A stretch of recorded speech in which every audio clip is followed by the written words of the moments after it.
మళ్ళొచ్చిన అంటే అన్నా నేను ఏడికి పోలే, అన్ని తప్పుడు సమాచారాలు అవి. నేను ఇంటికాన్నే ఉన్నా, బరాబర్ ఇంటికాన్నే ఉన్నా. అన్న వాళ్ళు వచ్చే వరకు ఏడున్నానో వీళ్ళు చెప్తారా? అన్న ఏడున్నానా? నేను ఇంటి దగ్గర వచ్చినప్పుడు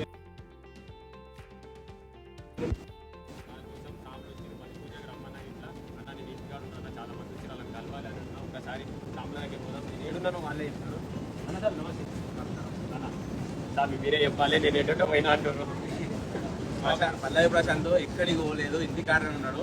నేను చూడడానికి వచ్చినా, నిన్న నా పడి పూజ ఉండే రమ్మని చెప్పిన. ప్రశాంత్ నువ్వు ఖచ్చితంగా రావాలి, నాది ఏది ఉన్నా ఖచ్చితంగా వచ్చేటోడే. అన్న ఇంటికాడ అందరు వస్తారు అన్న, నేను ఫోటోలు తీసుకుంటే బాగుండదు, దూరం నుంచి వచ్చారు, నువ్వు ఎప్పుడు కలిసినట్టువే, నేను ఏమనుకోకన్నా తప్పైంది అని నిన్న నాతో అన్నాడు. సరే నువ్వు ఏం టెన్షన్ పడకు, ప్రసాదం తీసుకొని నేనే వస్తాను నీ దగ్గరికి అని చెప్పి నేనే వచ్చింది ఈరోజు.